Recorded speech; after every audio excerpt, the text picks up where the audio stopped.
You're listening to the Pittsburgh Piledriver. What the hell is that? Podcast.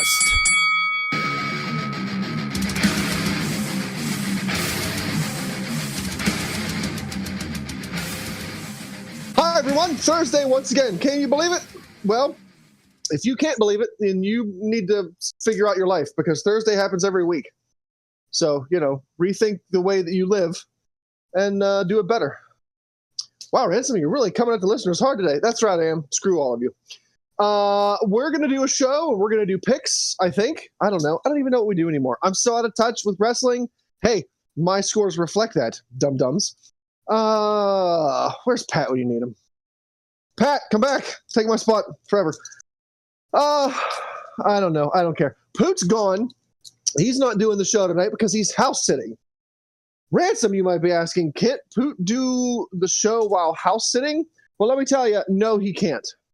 He can't do a show while house sitting, even though, let me go ahead and rattle off a list of places that I've been when I've been on this podcast. Ocean City, Maryland, Disney Springs, Orlando, Florida, the Pittsburgh International Airport, mid-flight on a Southwest flight over I don't know what state, because I was too high up in the air to see what state we were over, but I was still on the podcast. Well, there's not a lot of cell phone signal in Clearfield. Are you staying in a log cabin in the middle of nowhere with no electricity? Willing to bet this place has internet and Wi-Fi. So, Poot, if you listen, and I hope you don't, but if you do, you're the worst. And I hope you break your pinky toe. Poot the Bard out. Beef the Legend is here, although a colossal disappointment recently in quarter two picks. I don't know what's happening with Beef. I expect his knowledge to be better than this. Unfortunately, it's not. Unfortunately, it's not, which has led us to become mired in the precarious situation that we're in right now, having the Cruiserweight title just been hotshot around the schmucks, schmoes, and plebs of the P3 ether. So shame on you. Tiger Bomb Tom is here. So much that brand new, fancy, shiny, custom P3 belt that he got made's doing him, because he is once again going to lose the title. Also, colossal disappointment. Way to go, the two of you. We know, it is a fact, we know that I can't be counted on to defend the honor of the P3. I'm a better soundboard and advocate and mouthpiece than I ever am at being a champion or picking the picks correctly. So before anybody's like, oh, Ransom, what are you doing? What are you doing? No one counts on me to defend the honor of the P3. And if you do, once again, rethink your life, because you should know better by this point. I'm garbage at picks. I'm better at talking up who the champ is. You two, I don't count Poot in here either, because he does well, and then he gets weird, makes a crazy pick, and he gets run over by a bulldozer, and it doesn't work. So Tom and Beef, the collective we, the P3, rely on the two of you, the knowledge you have and the skill that you show. In picking your picks to defend the honor of the P3. I am pessimistically pessimistic. Does that work? I'm pessimistically pessimistic that once again, our P3 Cruiserweight Championship will be in the hands of a defiler, and it'll be an uphill struggle to get it back. But that's neither here nor there. Quarter two's not over. It's looking bleak. It's looking grim. But it's not over. So let's do picks and try to redeem what tiny little shred of respect we have as a podcast. And pick some picks. I'm depressed. You act as if I'll never have the title back again, or you act as if say like somebody that has a title that wins it, like the Miz, like for example, the Miz has his old titles in his home. I will have this one. It's fine. It's perfectly fine. I don't give a shit if you have the belt. If you're not the champion, All that is a shiny remembrance of what you used to be. It's a shiny piece of market memorabilia for the podcast. It's a marketing tool. It's a ploy. It's a prop. Hmm. I didn't come back to be insulted. It's a tax write-off for me, dude. What are you talking about? I didn't. You can write off anything you want to. That's none of my concern. I didn't come back this week to be leveled. And, You're gonna be and levied with slings from ransom. Too bad. Also, we fucking danked out on last week's podcast. So if Poot wants to be up in God's country, enjoying a night free away from the stresses of 3 angry men, by God, I'm jealous. I mean, he says 3 angry men. Ransom counts as 2 of them. I have enough anger to fulfill an entire football squad team. I don't sports, so I don't know. Called it a football squad. God damn. I don't know. I don't love sports. It. Oh fuck! I could kick a 3-pointer from the end zone and score a touchdown run in the first period. Now you're trying too hard. This sports bit. Don't tell me what I'm trying to do there, ding dong. I don't. Beef picks. Yeah, I don't want to do anything. Let's just end the show. All right. Yeah. Okay. So. And remember, if you smell your own farts after you farted out, all you're doing is recycling a fart. Thanks, everybody. Bye. No, I had a good one. Because, like I said, I found the font at which Poot has found the those non sequiturs. There's a Skeletor page on Facebook that does the same shit. I've been following that thing on Instagram and feeding them to him for so long now as it is. So. Damn it, Tom! You've spoiled the surprise. No, I haven't. Anyway. Hey, everybody, here's how the sausage is made. Anybody with half a brain has already found that anyways. It's fine. It's fine. Listen, we know he's a gimmick thief, so it should be no surprise. Once again, I didn't come on this podcast to be insulted. Not you. Poot's the gimmick thief. Well, I mean, you said half a brain, and I just found out 2 weeks ago. So beef and Poot, they're pretty much the same thing. It's fine. You know, that's know what they say. You know what they say. A beef, a Poot, it's all one. I've been compared to worse. A beef. Gross. A boot. My boot fell off. All right. Yeah. So we're gonna pick NXT. Take the meat bridge. We're.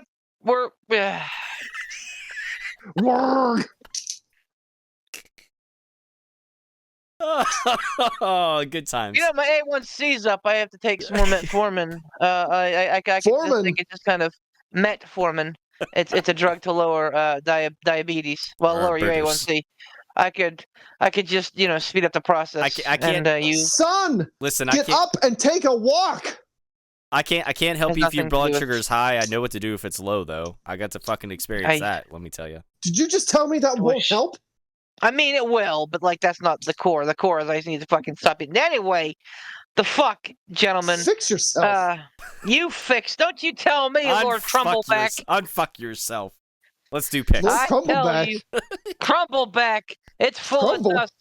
Dusty old bones full of green dust. NXT Battleground. This week, live from the UFC Apex in Las Vegas, Nevada. Nope. That was a dumb gimmick. No, it's so stupid. I hate the Apex. Randy Orton has his own arena? It's the most dangerous arena in all of sports entertainment. From out of nowhere, this arena's arrived. Oh, dear. Help. No, he abandoned you. This is his fault. I am aware of this. Now everything's just terrible. Good. And to top it all off, the fucking the Access TV feed of fucking Impact of the 20th anniversary is all fucking jumble fucked, and that's just everything is just not coming up Millhouse tonight. Good. I hope you get an ulcer. Go blue. That's all right, Jordan. All right. For Jordynne Grace is on NXT anyway, so it's cool. Wow. He went All there. right. I mean, I'd take that a lot more seriously from a guy who didn't just say football squad 2 minutes ago. Football squad. NXT Battleground 2024. Listen up, slap nuts. Never gonna 6 remember. matches to pick. So 6 points Send to the group chat, wager. Ransom. If you fucks want to do something about this, now is the fucking time. Bottom Like, of the if there barrel, was son. ever- Doesn't matter what I pick. That's not true. If there was It ever is. a time to rally, you're only down by 24 points. Listen, 24. listen, things could happen. Yeah. She could not get picks in. They could not get picks Yeah, in. dude. It could happen. Or, Even if she doesn't put picks in, Pat's gonna get picks in for the both of them. No, he all won't. right, listen. Even if they get picks in, maybe they suck at NXT. Maybe one of us pulls a fucking squirrel from our fucking head. Who fucking knows, man? All I'm saying is this. Between this and Forbidden Door, which is going to be like 11 matches probably, God, yeah. and fucking Clash of the Castle, which, everybody's probably going to get 100 points on anyway. Oh. Between all of this, it's feasible that a comeback, but it has to start now. Yes. Boba Fett, 6 points. Some different. Hmm. All right. So the inaugural NXT Women's North American Champion will be crowned. I'm excited for that because I think that the NXT North American title is the BMF title in WWE, and it's probably my favorite title to watch be defended. So I hope that the Women's North American title has just as much excitement with it. Chutzpah.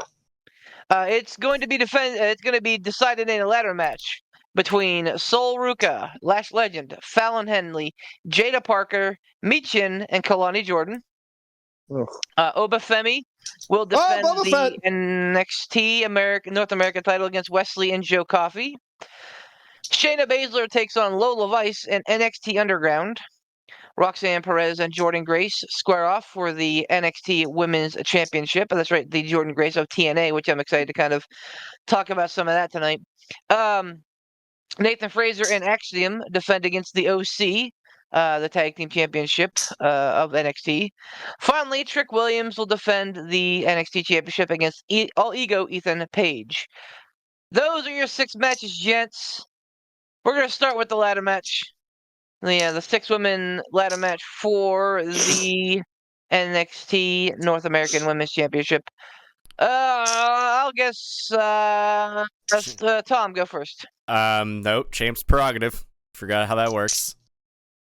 And Beef's gonna go first. Forget anything. I didn't forget anything. I defer. Ransom? No, I'll go. Who's in this match? I got What? you. I got you. I got you whenever it comes up to your turn again. Don't worry. Okay. Thanks, man. Yep. This is tough because there's legit. I think 4 of these women could win, and it wouldn't shock me if the other 2 won. So like, I dig what Meacham's doing on NXT. I like the revival of the HBIC. I don't think she's gonna win. Kalani Jordan was the other one that I don't really think stands a chance because she's new and very vanilla. However, Sol Ruka stands a very good shot because she's being pushed to the moon. Lash Legend stands a very good shot because she is in angles with Trick Williams as well as the Metaphor. Fallon Henley stands a shot because she's on a burner of a run as a heel, and Jada Parker stands a shot because I think that she has a great gimmick, and I think that she really has a really good mic presence. So, I mean, it's literally up for debate here. It's a coin toss. If the coin had 4 sides, I think it's probably going to be Lash Legend. So I'm going to go with that. But again, I have very little faith in this. So I'm putting my 2-pointer on Lash Legend to be the inaugural NXT Women's North American Champion. Ransom. Meacham, 1 point. You okay? Tom? I kind of figured that was this was also going to be your 1-pointer beef. So I'm kind of I was kind of in the same line of thinking that you were. I didn't really think that Michin or Kalani was gonna take it. I don't know so much about Jada. Like she's kind of on the cusp of like, yeah, I could definitely see her win it, or not a chance. I don't know. I kind of, my gut instinct wanted to say Sol Ruka, Lash Legend, or Fallon Henley. The only problem I have with Fallon Henley is that, like, for the longest time, it would be one of those things of, like, I don't know. It seemed like that whenever the big match, like, whenever it would really count, she wouldn't get the job. Or no. Sorry, I take that back. They booked her as the babyface. They booked her, like, on the weeklies to win, and then, like, on the pay-per-views, she'd always lose. And it was kind of the exact opposite for Kiana James, because they were kind of always, for a while, they've been at each other. So I'm trying to think, like, you got Trick as the babyface main, like, men's world champ. Obafemi is kind of like he's kind of, I don't know, he's kind of the tweener, I think, like, just the way he is, like, he's big bad motherfucker, but, like, he's not really doing anything that's, like, he's not really doing, like, any, like, heel-ish things. He's just a big bad badass. So I'm thinking, I'm like, okay, well, Roxanne's your heel women's champ, so balance it out with a face North American champ. I don't know. This is gonna be my 1-pointer. I'm gonna say Sol Ruka. And Yeah. Let's hope. Yeah. I mean, like, I wanna put more on it just because I know that this is literally going to be, like, everybody else's 1-pointer, for sure. Like, anytime there's a ladder match, 9 times out of 10, 9.999 times out of 10, it's the 1-pointer. That's why Amber put 5 on it. I hope she does. Like, and so get it, too. And if she does, good on her, man. I mean, like, fucking, but I don't know. Hacks. It's, I mean, like, what was it? She got some crazy one. I can't even remember what it was. Yeah. She did real well on Double or Nothing. Yeah. The top scorer was Pat with 54, but she had 52. Oh yeah. I missed 4 on that. I think I missed the Moxley Takeshita Takeshka match. That was it. Yeah. But it's... Yeah, Jericho boned me. Ugh. Jericho and Malachi Black. There was just a lot. There was a lot that, Takeshka, there was a lot. Moving on, though. I think that Sol Ruka has a good chance, too. Sol Ruka, I honestly am not a big fan. I don't really like her gimmick, like the surfer chick. Like, okay, she's got a cool move that is just, a fucking cutter, a cutter with extra steps. So like I get it. Cutter. Kind of, except for she does a flip with it. And like, coming from the guy who barks out over a fucking Canadian destroyer, I get it. I can't like, say stuff like that. But I just feel like there's so much build up for her and I don't get it. But that said, there's a lot of shit that I don't understand what's happening.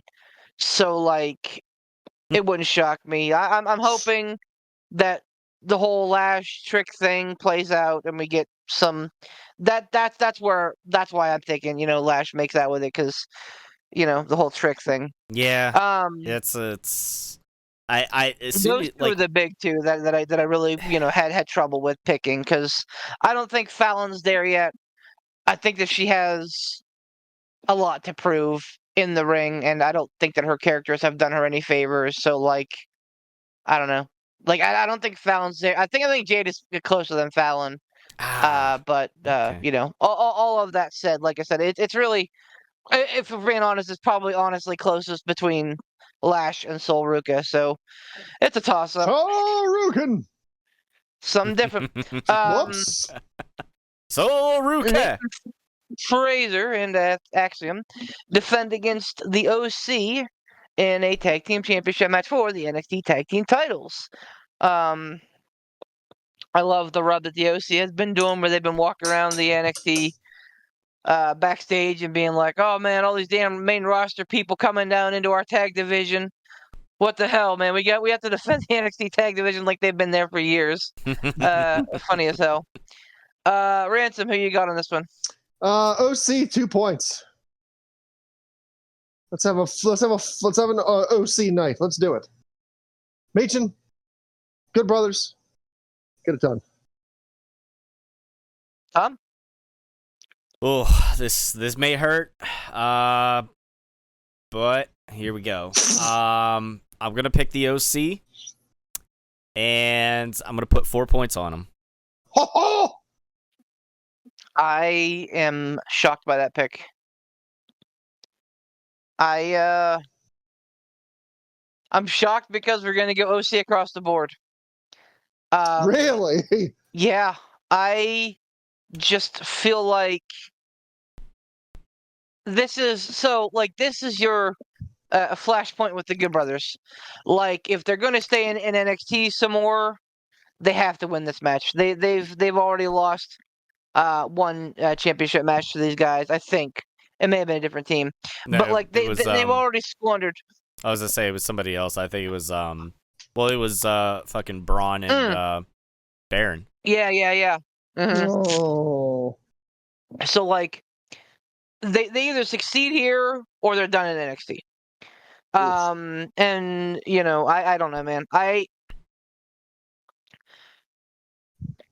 don't hate Axiom and Nathan Fraser. I think that they're both great individual talents. I think that they're fun as a tag team, but they're not a tag team. They're two very individual, great individual wrestlers who have formed an entertaining tag team. Not to say that those haven't been successful in the past, Like the Bar. but like the Bar, exactly. Mm-hmm. But I just they don't do much for me. Exactly. I guess. No, I'm with you on that. Like they really don't do anything for me. Like Axiom. Who cares? You wear a mask and you do flippy doos. You're Rey Mysterio 5.0. Move on.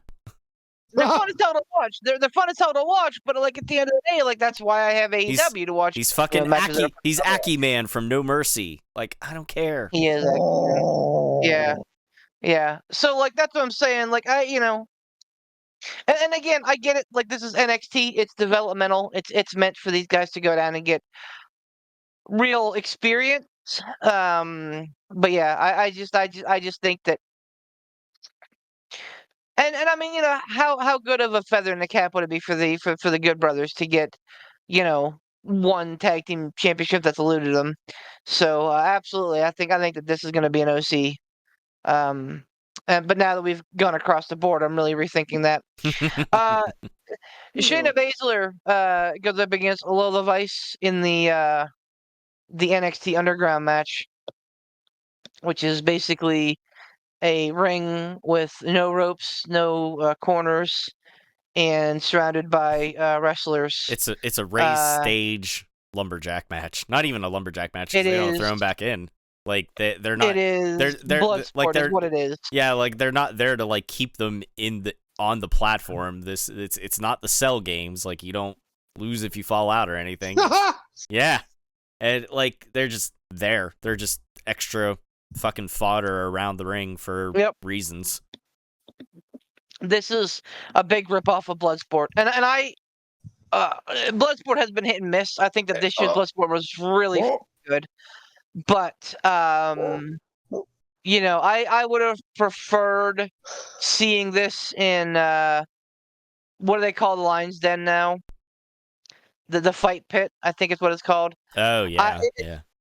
Especially if you're gonna be in the fucking like the UFC Apex, man. Like, how do you not have that in a fucking cage? Like how do you not have them use the cage set up in the UFC Apex? I don't know. Yeah, I think it's a missed opportunity. I agree. But it is what it is. Tom, your pick here. Lola, Shayna, who you got? This, I'm not gonna lie. This is one of the ones I was saying earlier that like so many matches on the card could go either way, and I really think this is one of them. But it seems like they're really pushing Lola Vice, and I think Shayna's there to give her the rub, and I think this is going to be your upset of the night, and I'm picking Lola Vice for 5 points. I am all about the return of the Queen of Spades. I think that Shayna Baszler was incredible in NXT, and I think that she has been incredibly squandered on the main roster. Agreed. She's had some runs, but nothing that's been ground-blowing. Ground-blowing? Mind-blowing or ground-breaking? Pick a lane. Ground-break, mind-bendering. Mind-breaking. But Mind-flaying. I really dig Lola Vice. Dig it. It's I think that she Don't lie. I think that she has the total package. I really do. I think that she is attractive. I think that she's decent in the ring. I think she's got a great character, and I think that she's really a believable striker. And I think when you merge all those things together, I think that that's good for her moving forward. So I feel like they're on the Lola Vice train. I love that she's so divisive amongst fans that so many people don't like her because she fucking twerks and shakes her ass. I think that that's fucking hilarious. That it's bringing out the stands that hard. But again, she has the chops to back it up. So I agree. This absolutely could be Shayna's to lose. But I feel like Lola Vice is on a tear, and I think that Lola Vice wins this one. I'm going with Lola Vice as well for 4 points. Ransom.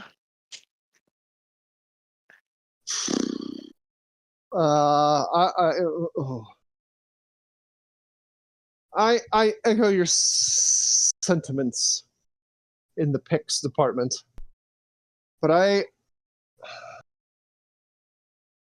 wonder how much is left in the Shayna Baszler badass tank, because when you and I understand you could be a legit badass in life, in real life, but when your character as the wrestler is done dirty like she has been on the main roster and not utilized appropriately and lost, you lose the badass believability. And wrestling is a funny thing. You can be a bad guy and then a good guy, then a bad guy and a good guy, and fans they'll eat it up. They'll cheer for you, they'll boo you, whatever you can make them do whatever you want, essentially. You can essentially make wrestling fans do whatever you want them to do. But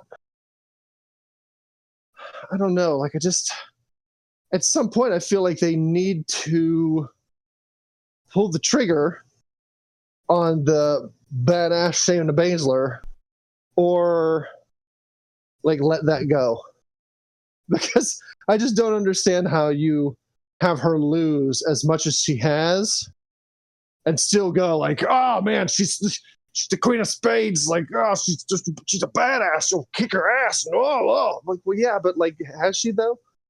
I mean, in real life, yeah, but the character that we're watching on TV, like, that's a completely different story. Like, you've got to legitimize the badassness, or else you lose it. I don't know. I want to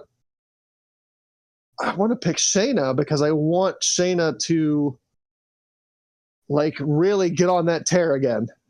Like, I want her to start winning and to start dominating and to really be looked at as like, oh, she's a badass. And I got to watch myself, like around her. But I don't know if they're going to do that. And I don't know. Like, I wonder when her contract comes up, like, is she going to stay if she's going to continue to be booked like a loser? It's a conversation for another time, I guess. What match is this that we're picking? Is this 3? Yes. 3 points on not Shayna Baszler. I don't know. Yeah, like,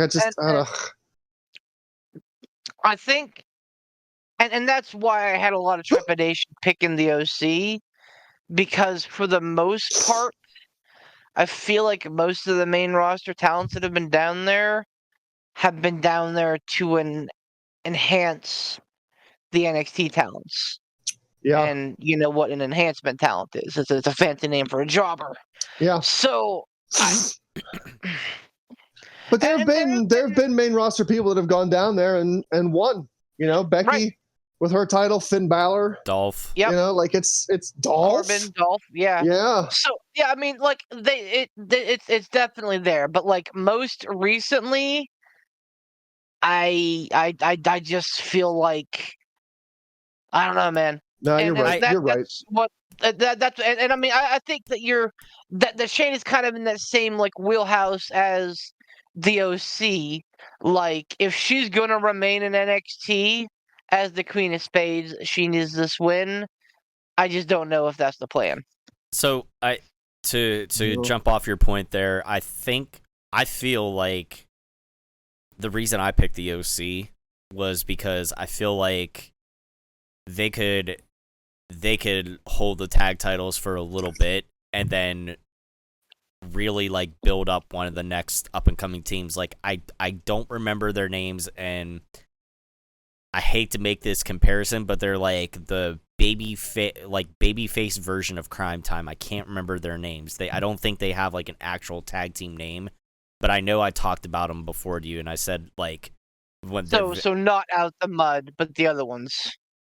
The one that just debuted this week, because there's OTM, which is Out the Mud, which is Jada Parker's team. No, not them. The other two. Okay, so then the new ones. So the ones that debuted like within the last month or so, because I was talking about them like right before I went on vacation. I think they just had their first match last night, if I'm not mistaken, or Tuesday night, if I'm not mistaken. No, they've had a match before. I just. Oh, you're right. Yeah. They came in and they lost. Yeah, because I think it was against the OC. It and I think they lost. It was against the OC. So I think like whatever their team is, I can't remember the dudes' names, but because they don't have like a team name, you know what I mean? But right. But I like them because they're big dudes, but they move well and stuff like that. I think a team like them or another up and coming team like whoever those other who are the two guys with like Bailey Bryce or whatever her name is. I can't remember their names, but that again, like having another young face team being built up to the point where like they can take the titles off the OC and get a good rub, and then they can kind of be the established team there of NXT. So I see Shayna as somebody that's like there to probably not stay in NXT for a while. I feel like the OC probably will stay a little longer than her, I think.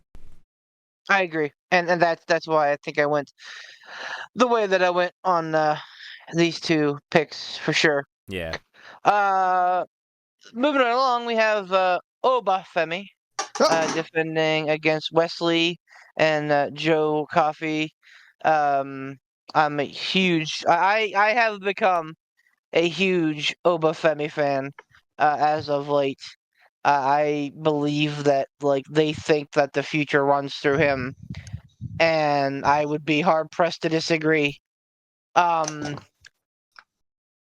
again, like he doesn't have to say much because like he puts on fucking bangers and he fucking kills people. Not literally, of course, but I like Obafemi a lot. And yeah, I mean, to Tom's point, there were no easy picks here. This was the easiest for me though. Even though Wesley is returning, I think that they have a good way of like a good out in Joe Coffey there.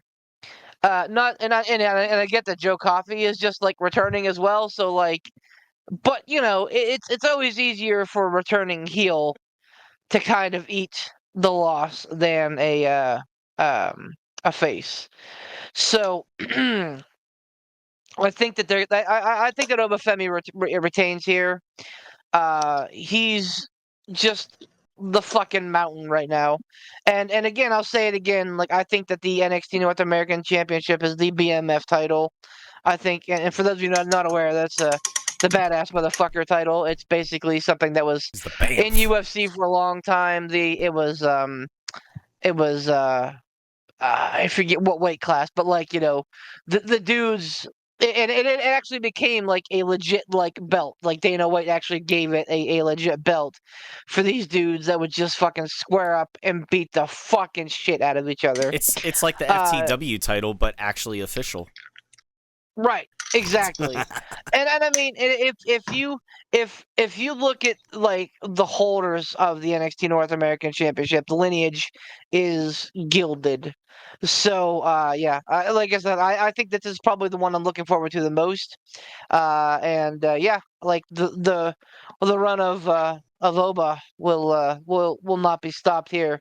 Give me Oba Febby 6 points. Ransom. Should I just assume you're going to say Boba Fett? Boba Fett, 6 points. Tom? Obafemi, 3 points.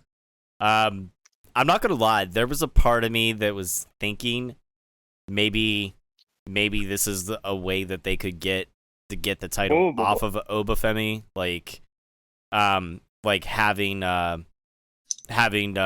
Wesley eat the pin from Joe Coffey with a bunch of Gallus fucking chicanery. But you also made a good point with the fact of like Joe Coffey also returning, being the returning heel. He can eat a pin, and it's not going to hurt him yet. So yeah, I'll stick with Obafemi. I think 3 points is, yeah, that's the next highest I have left, anyways. So that's what we're going with. Yep. Yeah. I'm a little shocked to hear that you say that Wesley would be your third choice. Wesley was on an incredible tear there for a while until he got hurt. So like I was. Oh yeah, no. Almost Don't get me wrong. that they were going to put the title back on him immediately, but yeah. Don't get me wrong. Like it's not for a lack of his ability or anything like that. Like I like Wesley, but with him, I feel like the money would be more in the chase of like him chasing Joe Coffey or some other heel to get back to that championship that he technically like never really lost. You know what I mean? Like, or did he lose it and then he came out and said he was injured, or was it that he dropped it. He dropped it. Okay, I couldn't remember. He relinquished it. Yeah. Yeah. And like the fucking saddest interview of all time that made it seem like he was fucking dying. Yeah, I know, right?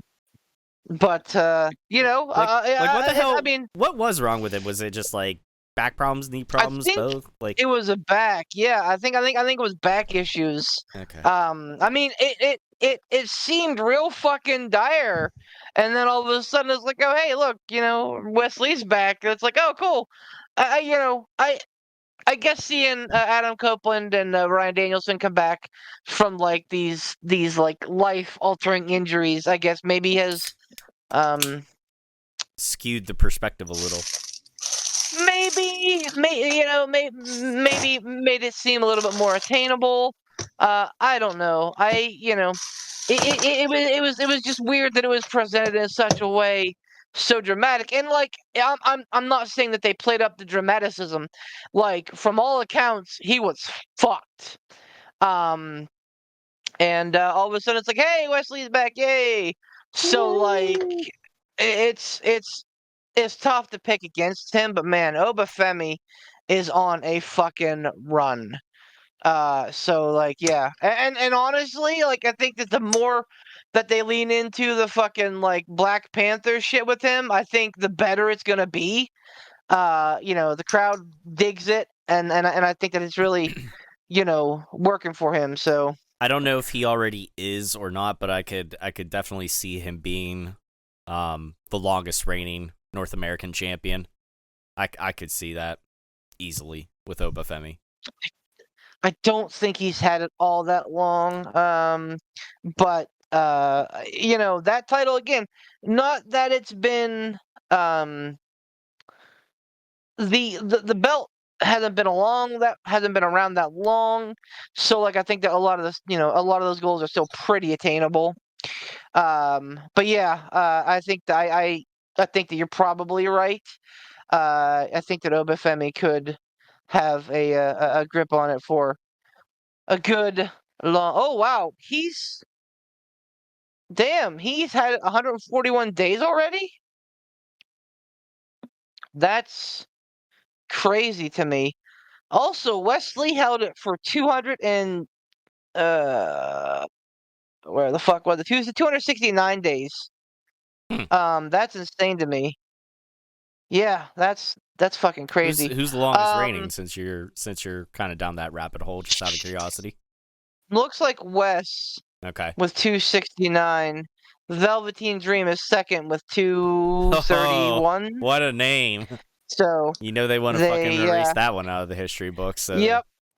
That's why that's probably exactly why Wesley had it as long as he did. Wow, 141 already for Oba. Like he's already closing in like Gargano territory. So that's interesting. Anyway, moving along, we're gonna also be picking here. I got away from it. Damn it. I got it. I just fucked up. I got you.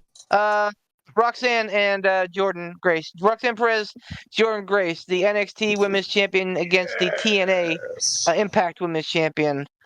Fucking wild, man. Like the word Forbidden Door is thrown around a lot. Obviously with AEW, but like I feel like anymore, like it's kind of diluted. Like I'm not really surprised anybody's showing up on AEW because now New Japan doesn't have a lot of like people that I'm like, oh man, I can't wait to see them in AEW because they're already in AEW. And now like the Forbidden Door is like from Mexico, and I'm like, okay, like I don't know them. I'm sure that they're gonna put on a great match, but like I have no idea who these people are.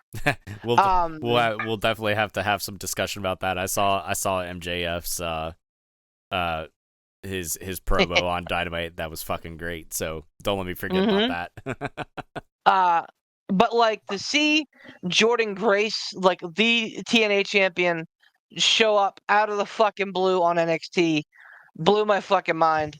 And she had a match this week too, which yeah. I watched that. Like she had a warm up match, so like that tells me that Triple H is A, into playing ball, and B, into trying to be better at what AEW does than AEW. It also tells me that they got eyes on talent in TNA when contracts come up. So, all that said, it's fucking wild, and I think that this is going to be an incredible match too. Two completely separate styles, but two women that I consider probably, up and comers. In the next 5 years, I think that they're going to be the next, like, fucking, Mercedes, fucking Becky, Bailey, like those kind of names. I think that these two are going to be big deals going forward. That being said, I believe it is Mr. Ransom's pick. So Ransom, lead us off. Who you got here? I'm not going to completely close off my mind to the idea that Triple H is better at quote unquote behind closed door things than maybe previous regimes have been. I will not discount the possibility that Triple H has been talking with somebody in TNA and has brokered some sort of decent, not compatibility,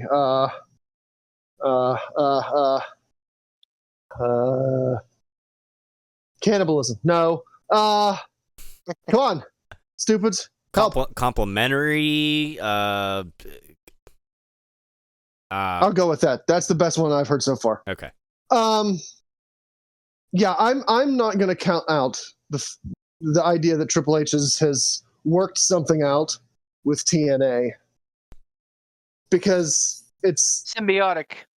Yeah, like it's kind of like neat. Jordynne Grace showed up in the Royal Rumble. Like that was awesome.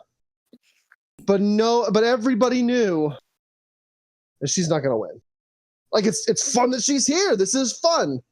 We know she's not winning. And I know that Triple H is wise to the idea of things like that. Like, oh, Jordynne Grace, the TNA Women's Champion, shows up on NXT and challenges the NXT Women's Champion to a match. No one thinks that Jordynne Grace is going to win it. Like, everybody knows she's not going to win because she's the TNA Women's Champion and she's going back to TNA. Like, we didn't sign her. WWE didn't sign Jordynne Grace. Like, so it's a foregone. It's going to be a great match. No one's going to dispute that. But no one is going to go into it going, Jordynne Grace has a shot. Unless Triple H has a very nice deal worked out. Kind of like, and again, Vince might not have watched AEW or knew what happened in AEW, but I think Triple H did. I'm willing to bet that Triple H, Shawn Michaels, Road Dogg, maybe a few others, but I would venture a guess that at least those three kept an eye on what AEW was doing and probably is still doing. And I won't discount the fact that they saw what happened with Kenny Omega and all of his belts and thought like, okay, that was a neat idea. Can we do it? And can we do it better? All that to say is that I'm gonna slap a 5-pointer on Jordynne Grace because I'm not entirely convinced that they're gonna do what everyone thinks they're gonna do. Great match, but we all know that Jordynne Grace is gonna lose, and she goes back to TNA because that's where she's at, and we're NXT, and that's where we're here. But it was a nice little, visit. Haha. I don't know, man. I just don't know that Triple H wouldn't have worked out a deal where Jordynne Grace takes that NXT championship back to TNA for a hot minute, appears every few weeks on NXT, and then, maybe holds it for a month or so, and then she can always just drop it on a regular episode of NXT. Drop it back to an NXT woman wrestler. But I'm hopeful, I think, that they pull the trigger on this and really go like, hey, we're very much open to sending our people elsewhere, having other people come here, and even swapping belts around. I like it. I like the idea of that for sure. Tom, what do you have to say about this? So I'm also picking Jordynne Grace. It's my 2-pointer. For half the reason that Ransom said.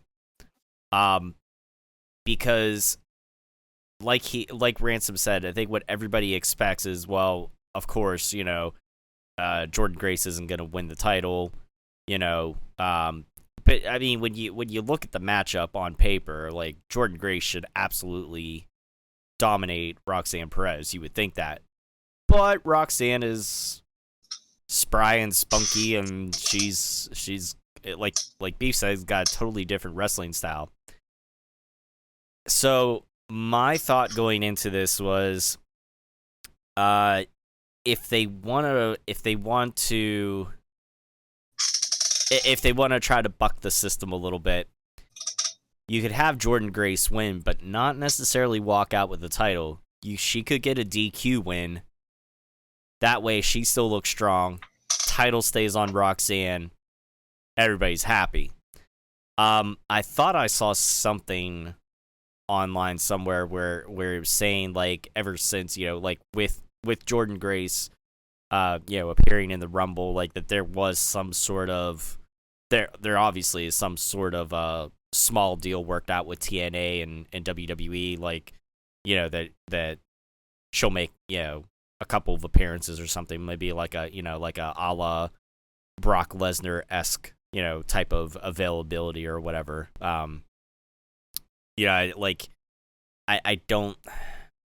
don't think you continue to see her on NXT, like, regularly or semi-regularly or anything like that. Like, I think, maybe she'll show up. I think maybe, the next time she shows up is at, for Survivor Series, for War Games or something like that. But I'm thinking Jordynne gets the win, but she just doesn't walk out the champ. I think we get a little bit of a dusty finish, and I wasn't entirely sure on that, and that's why I only put the 2 points on it. I knew this was going to be a lower pick for me because the predictable thing, which, again, predictable is not always bad, but in this case, it's one of those things, like, predictable, Roxanne retains the title, but unpredictable is, like, what actually transpires during the match. And I would the other easy thought would be that somebody comes out and interferes on Roxanne's behalf, and and then Roxanne gets the win and retains that way. But I don't know of anybody on the NXT roster or anybody from the main roster that they would have been sending down that would be, like, somebody that they would saddle up to Roxanne. And quite frankly, I don't think Roxanne needs that. So it's, I don't know. It's a tricky little thing, and I could be completely overthinking it, but we'll stick with that. Jordynne Grace, 2 points, but I believe Roxanne still walks out with that belt on her shoulder by the end of the night.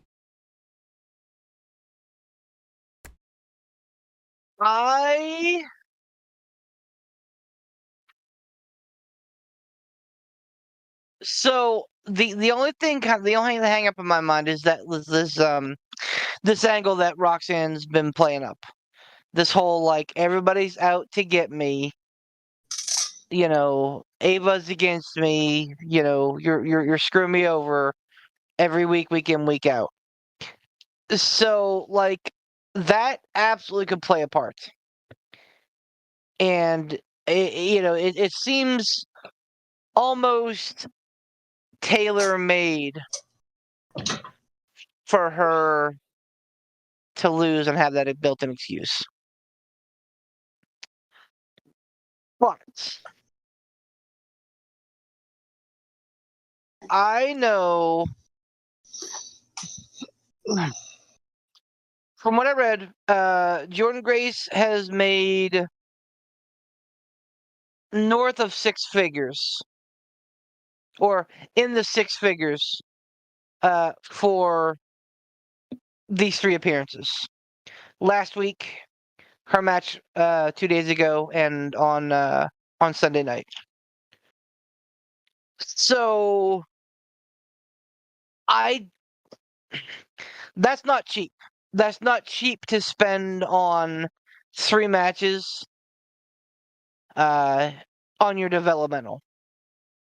So I can't imagine that she's going to be sticking around. Interestingly enough, I think I just saw that they announced on Impact that at Against All Odds, a TNA event happening next Friday, I think that Jordynne Grace is having an open challenge. That's fucking interesting, man. That said, I feel like Roxanne Perez needs a win. I feel like this hasn't. So, like, her title reign is just starting to kind of hit.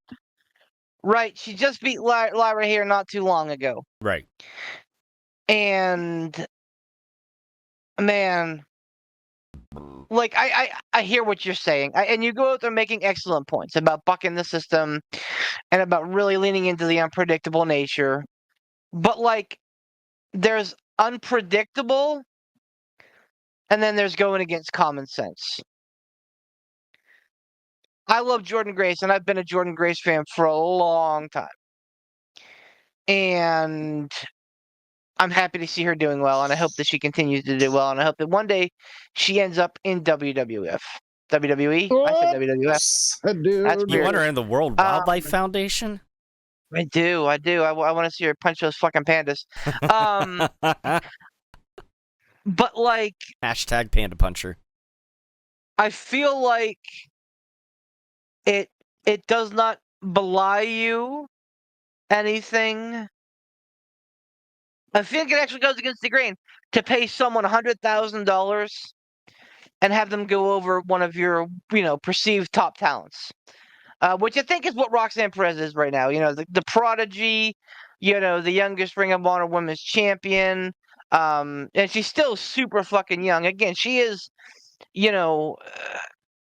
the future. Absolutely the future. Like I said it before, I think that her and Jordynne are going to be, names that we'll be talking about in 5 years as, like, tops of the division.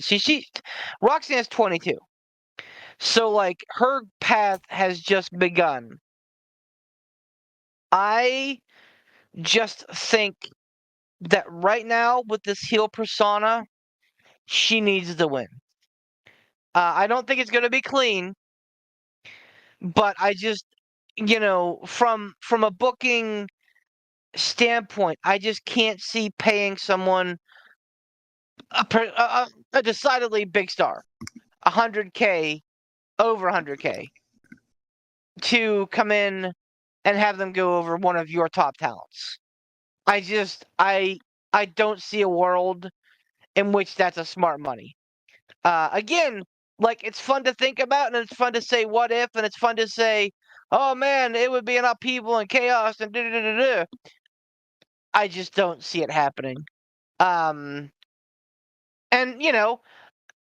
next Friday at Against All Odds, maybe Roxanne Perez shows up, and maybe Jordynne Grace gets her victory back, and they're 1-1. That's a likelier scenario for me.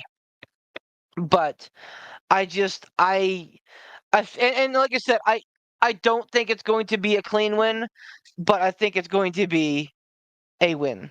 Period. End of list. So I am putting 5 points on Roxanne Perez. Which brings us to the main event, which is Trick Williams defending the NXT Championship against All Ego Ethan Page, who made his shocking debut here last week. Last week was a fun week on NXT with Jordynne Grace coming out, and then America's Top Tits Ethan Page coming out. Like, there was a lot of fun things that happened, and it it made me remember that. Oh yeah, AEW used to do this too. So that was a little bit of a shot at AEW. I'm sorry. Yeah, that's where we stand. I apologize to them. You're fair. Tom, who you got? Trick Williams, 6 points. So I deliberately saved my 1-pointer for this because I'm gonna do something silly. I think. I'm gonna. Yeah. Don't I'm boot it. I'm gonna put it. I'm gonna pick all ego Ethan Page. Yeah. I don't know that he comes away with the title. Maybe. But like this is his debut match. And they made like a big deal about signing him on NXT. Like that was the go home segment. Was him signing his contract and like getting this match. And I'm gonna say the quiet part loud. I don't think Trick Williams is a great champion. Oh I no, think- blasphemy! I think that he is a great chaser. And much like, and this is gonna sound really crazy for me, much like Bret Hart, I don't think that he's a great champion. I think that he's a guy that you want to watch win a championship, but like holding on to it, like after a couple weeks, you're like, okay, I get the picture here. What's next? we we're just recording this podcast right now, but as soon as you said that about Bret Hart and his championship reign, I get the spidey sense that somewhere up in the heart of Canada, Bret Hart is on the phone right now trying to book himself on someone's podcast to just shit all over you because you said that about him. I hate this Beef Martin guy. You know, he doesn't think that I was a good champion. I was the world champion. I was the champion of the world, and I was the legit champion. I was the champion of my granddaddy's He's booking it. He's booking it. And to a lesser extent, again, I'm gonna say the quiet part loud. Cody Rhodes. Wow.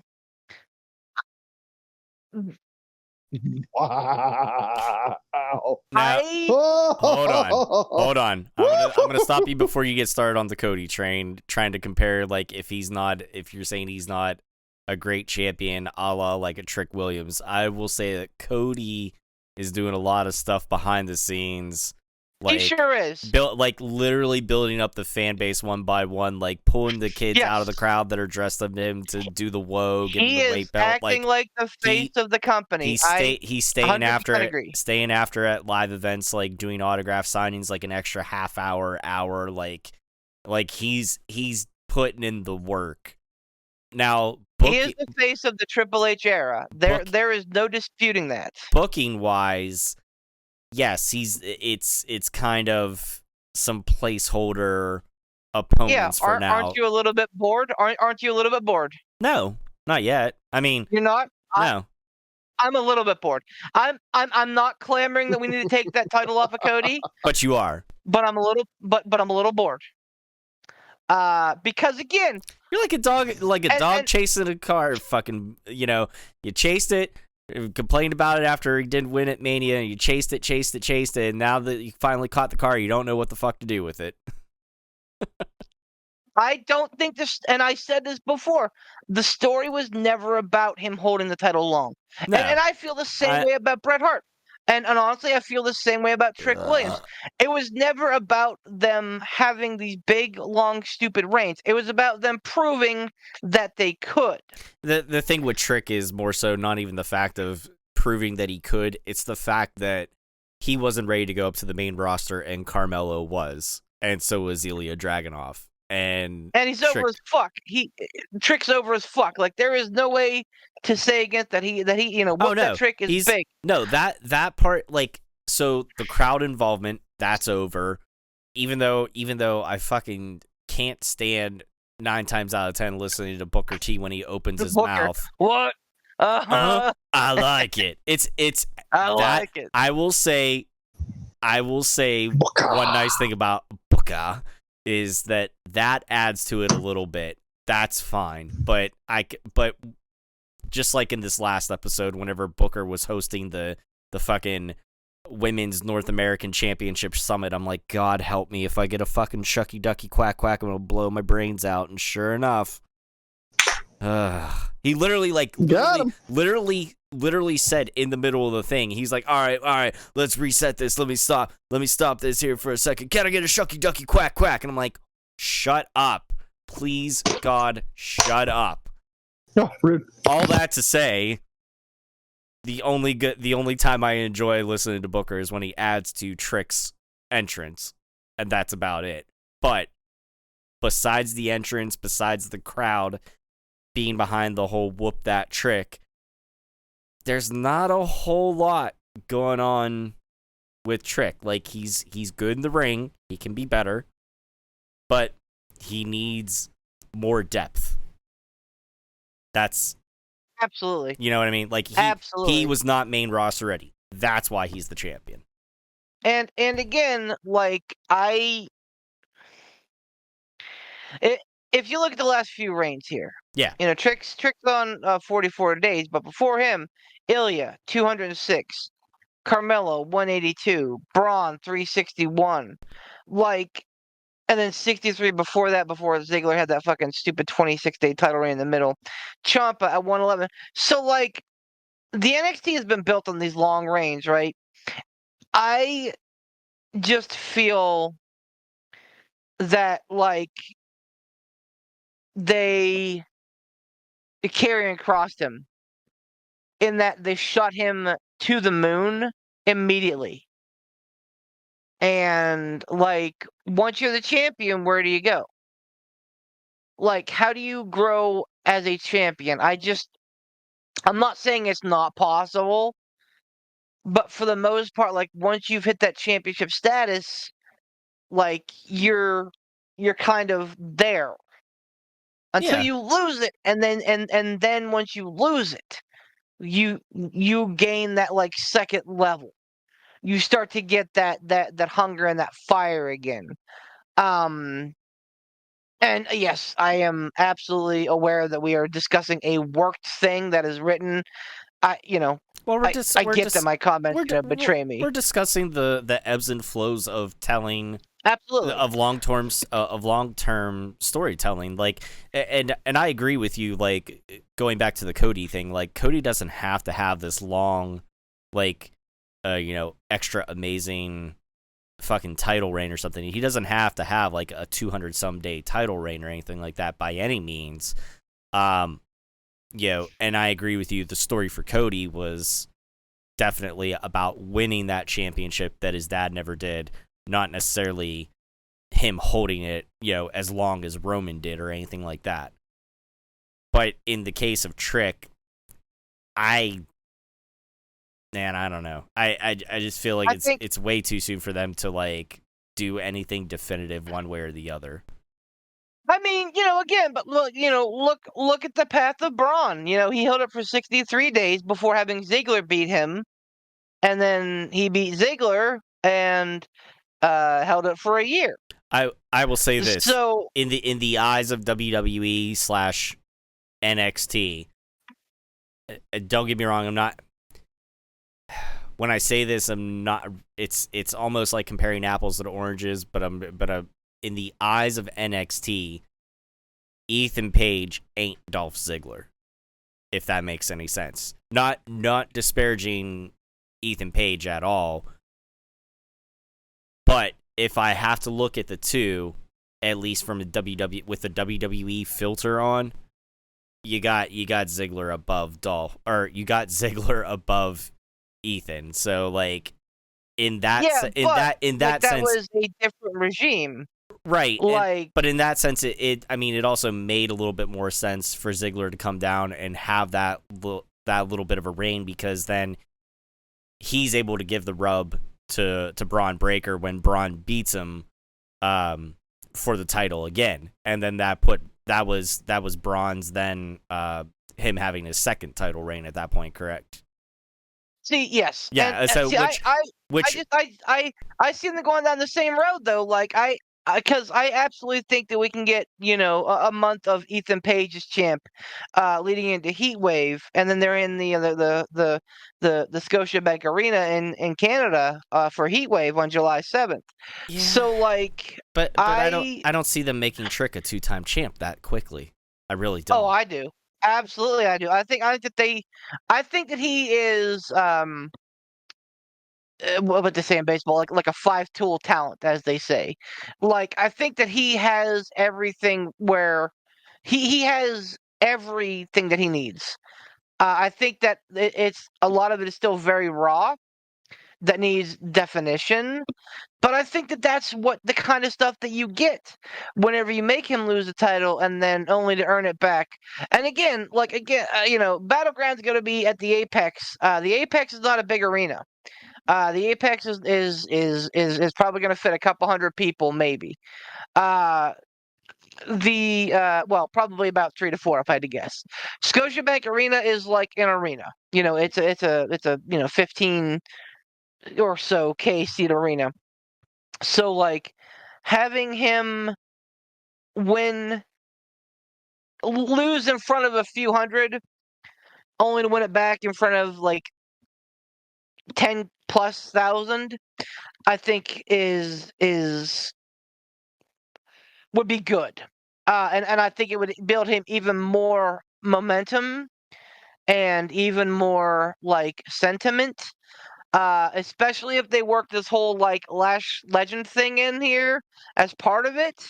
I think that you can absolutely make him an even bigger babyface by having him lose here.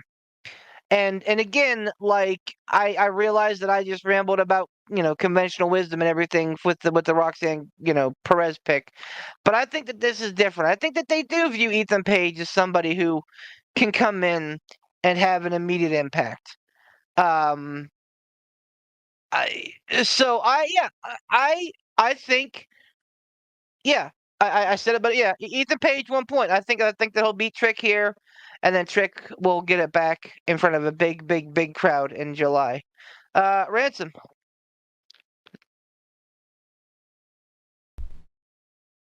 We lost him to the ether. We bored him to sleep. We did. All of our debates Oh, have put him to sleep. sorry. I was dozing. What are we talking about? I need your pick with Ethan Page versus Trick Williams. 7 points. Well, you have 4 Okay, 4 points. on. The winner. A winner Call. is you. Ethan Page, I think. I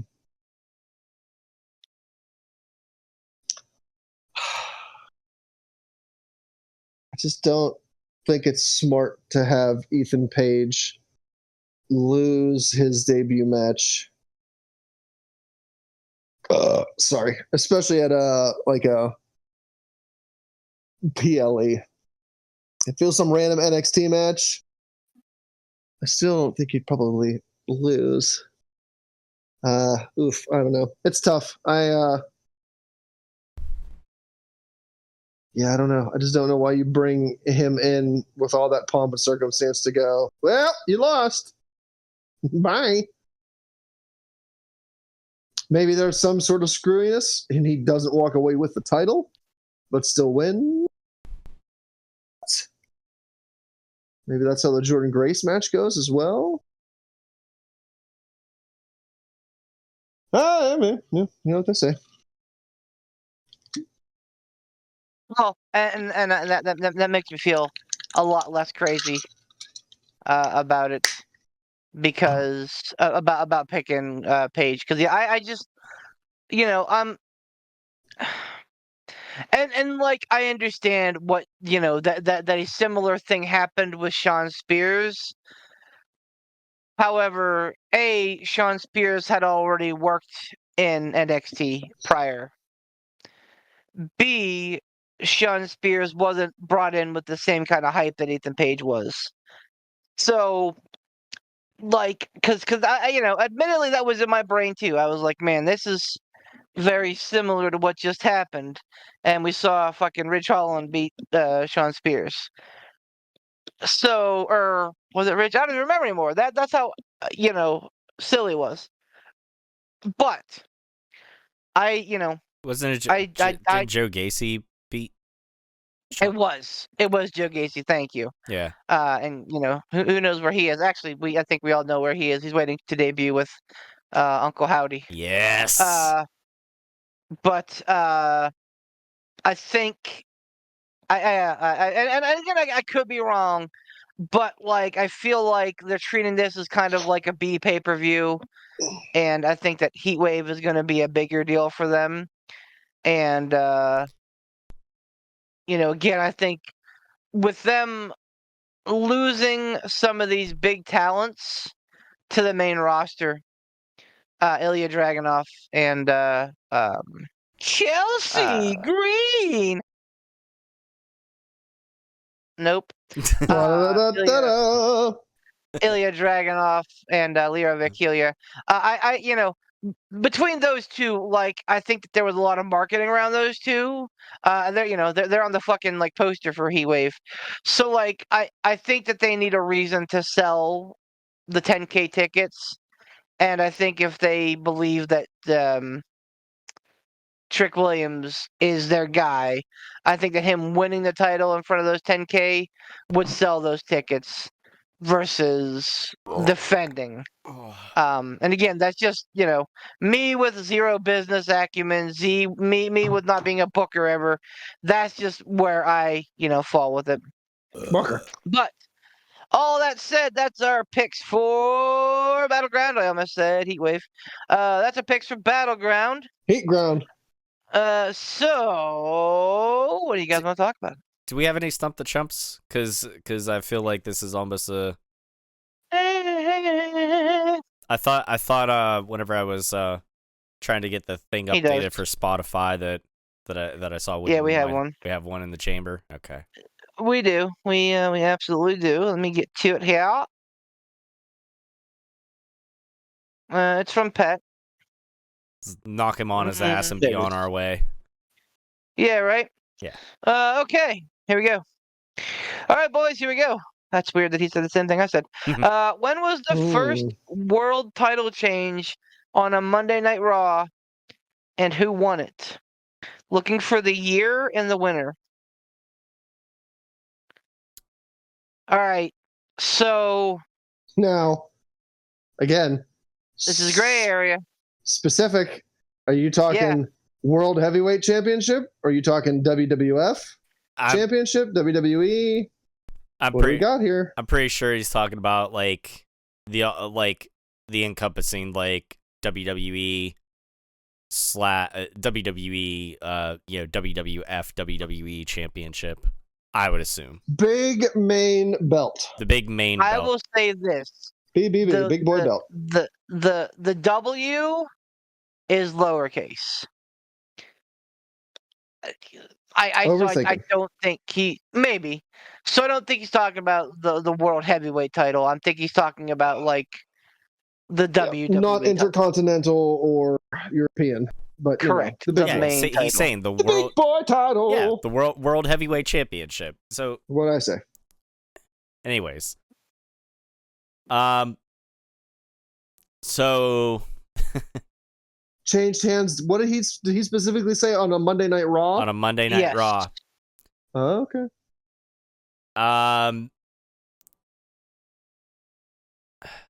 So if I remember correctly, way back in the day, I want to say it was like around like the time after it was after Sean won it at Mania. And after he fucking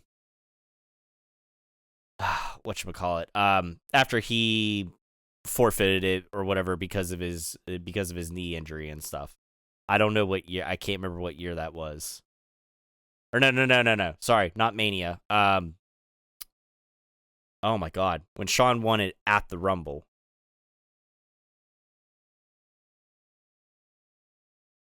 When did he win it at the Rumble?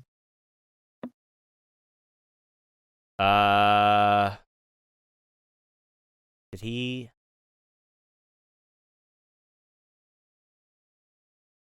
Trying to remember. Like, it's silly of me to think that it's Mick Foley, right? Like that. It's not That's that too one. easy of an answer. No, it's not that one. It was before then. It was No. I'm not saying that that's what you're talking about. I'm talking about Pat's answer because the. Oh no, that's what I'm saying. Pat's answer is not that one. It's not that. Okay. There was a time before then, and it was some fucking obscure one. Fuck. Cause I mean, the belt didn't change hands much those days. no, it didn't. Like Brett beat Ric Flair at some house show. It wasn't Raw. Right. It may have been a B-level pay-per-view.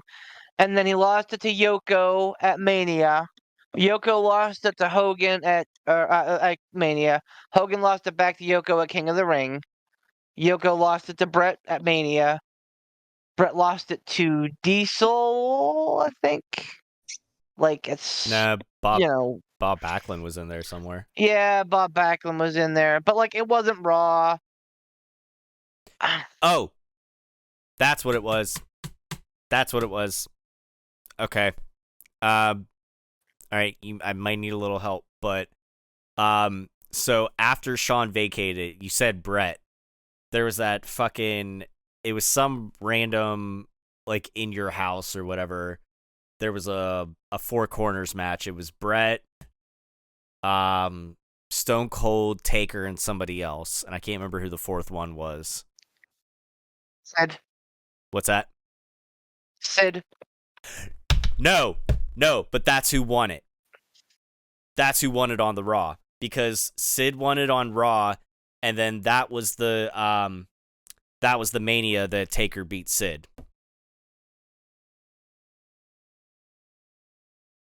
Like Mania was right after that, like Okay, a month later or something. Because I think I remember this exact same. I think I remember the match because I think that if I'm remembering correctly, Brett was the champ, and see the one I'm remembering was a steel cage match, and after the match is when Brett had his little meltdown on Vince and said the word shit on USA, and everyone was like, "Oh," and It like. But I thought that Sid was, because it was weird because Austin was facing Brett at Mania, Taker was facing Sid at Mania. Austin ended up trying to help Brett, and Taker ended up trying to help Sid because they wanted to, make sure the title was on the line in their match. So I remember that very specifically and very poignantly. But this is one where it like it was one of those ones where it got, so Shawn vacated it. I'm gonna say it was like in like February, and then it was like a couple days later they had that random in your house. Brett won it in that Four Corners match. I for the life of me I can't remember who the fourth person was. It wasn't Sid. It was somebody else. It might have been like Vader or somebody. I can't remember. Right. But then Savio Vega. But then Sid beat Brett on Raw, and then like a month later, Undertaker beat Sid at Mania. So you think that Brett was the champion in that cage match that Sid beat him in? Is that what you're saying? If that cage match happened on Raw, then yes. I think it did. It Yes. absolutely did because I remember Brett having his meltdown. Yep. And like pointing at Vince McMahon, and that was like the first time that the shroud was broken. That like he was talking about Vince the Booker, not Vince the announcer. Yep. I didn't think Brett was champion, but I remember what you're talking about. Sid was not part of that Four Corners match. I remember that, and like that match came to mind as well So like that match and the Mick Foley match are the only two times I can think of the WWE title being obviously not defended, but like so yes, that match stuck in my mind. So that lends credence to that. All right, so let's get the year. All right, so let's cycle back and work forward. Okay. 97. Was that WrestleMania 13? Yeah. Taker and Yeah, because Taker and 14 was 98. Okay, cool. I was just gonna grab 40 of this year, then work back 20 years, and then work forward 3 years. Divide So yeah, by 2 and take the square root of your ass and hand it to you. yeah, But yeah, so, Yep, so that'd be that's, 97. accurate. Okay. Yeah, I'm on board. Because it changed hands on Saturday night's main event. I think at least once, maybe just once. But like, once the Raw era started, I don't think it changed hands at all. Very infrequently Yeah, very until like the Stone Cold Rock thing, like that. Once the title started getting sent back and forth and back and forth and back and forth and back and forth, that it was fucking unpredictable. Yeah, okay. So I'm good with Sid 97. We cool? Right. Yep. I was very surprised to learn that it took this long to take a world title switch on Raw. Sid won the title from Bret Hart in 1997, one day after the Hitman won it all at a Fatal 4. Final 4. Yeah, that was the name of the In Your House's Final 4. Yep. Final fight. So yeah, that was real fucking obscure, Pat. It was a great question. You just didn't count on running into the buzzsaw that is the P3. So you know what they say. Yeah. You lose, sir. And you get nothing. I almost thought for sure, like, when you first started reading that question, the first one that popped in my mind was Mick Foley, but I was like, no, there was one before then. And it's I can't remember. I was listening to it on like some fucking random podcast like not long ago, and then talking about like how like it just the how Stone Cold also beat Kane too on a Raw before Mick Foley had his Raw victory. I believe you to be correct on that too. Yeah, Like Kane won it, I think, at like hours. Yep. Stone Cold beat him on a Raw. Kane won it at here in Pittsburgh, if I'm not mistaken. SummerSlam? King of the Ring. King of the Ring, okay. Yeah, and King of the Bling. so it was funny because because now that you mentioned that, Ransom, when Stone Cold won it off of Kane, then I think the next thing that happened after that, it got vacated again because that was whenever Undertaker and Kane both pinned Stone Cold at the same time. My God, it's got to be Kane. Yep. Pat, that was what you just heard there. That was us dunking on you. That was us giving you additional information you didn't ask for because we were dunking on you. Nerd. So that's that. You lose. Go away. Still go away. But, Jeez. you know. He knows. He knows. He knows that none of the besmirchment that he gets from any of us on this show is true to heart. He knows that we love him. Yeah.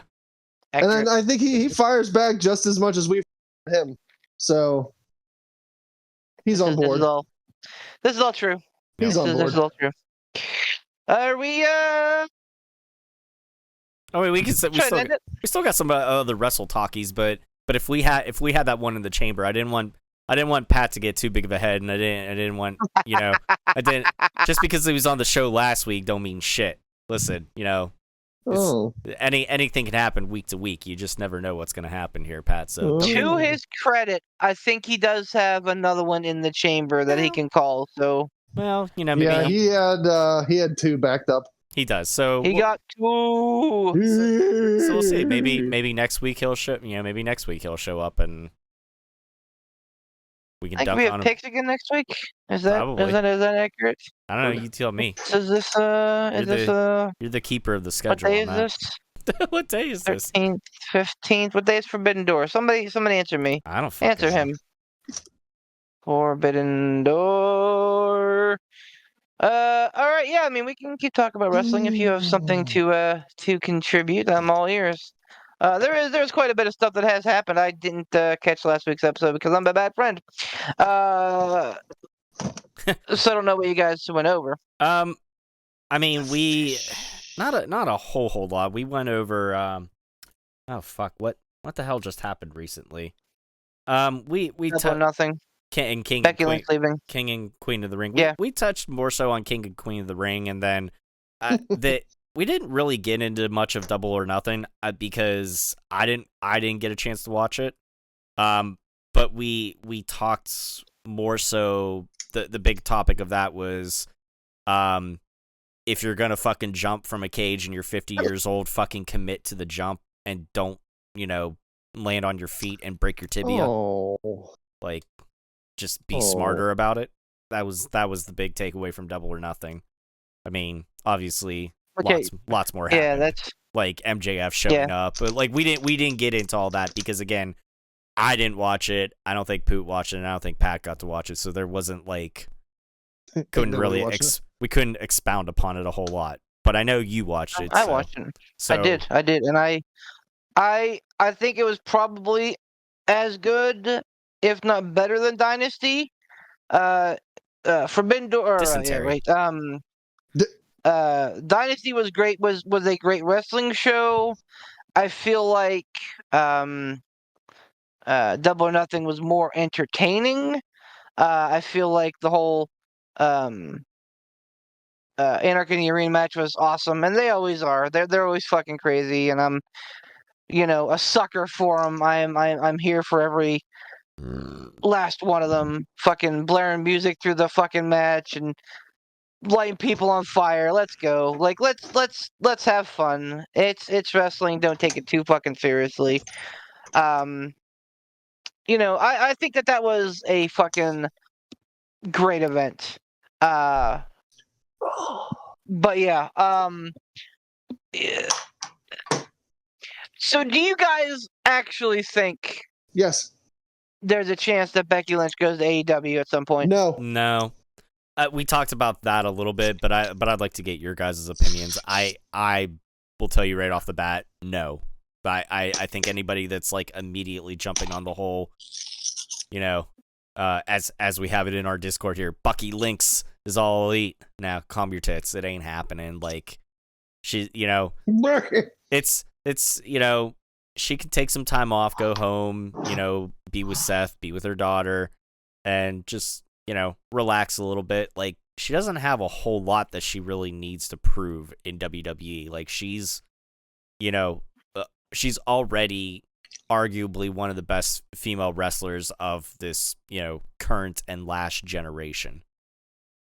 I don't think you can argue. I think that is absolutely the case. Well, I mean, there's always room to argue. It's subjective, but let me boomerang that back. Yeah. If she has nothing left to prove, and Tony Khan's handing her the fucking bag, like, why? AEW, they wrestle 1 to 2 times a week.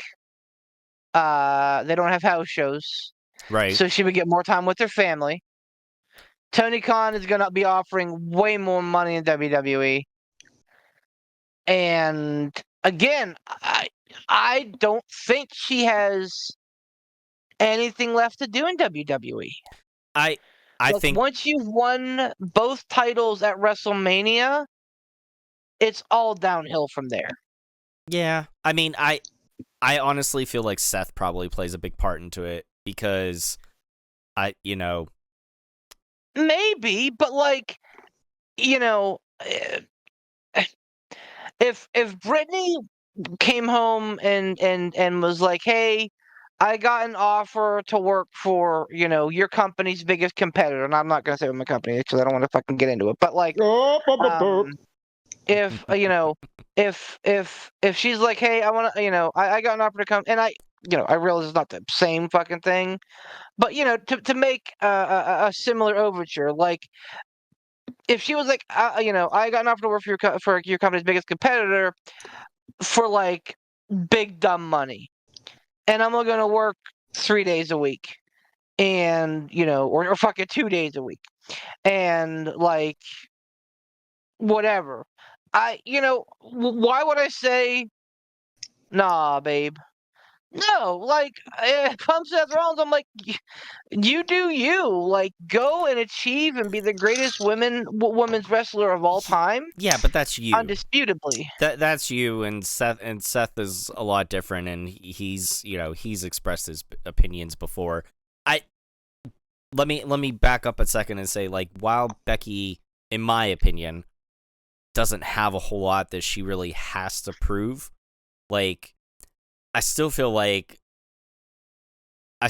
she probably thinks, and WWE probably thinks, that they can utilize her well, and yeah, they could throw her a bone every once in a while, throw a title reign her way or something like that. But I feel like she probably feels that she could definitely help out, like, the younger generation, and I feel like there's still some storyline left on the table a little bit, with obviously between her and Liv, and then I feel like there's a little bit of stuff there that they could work with her and Lyra.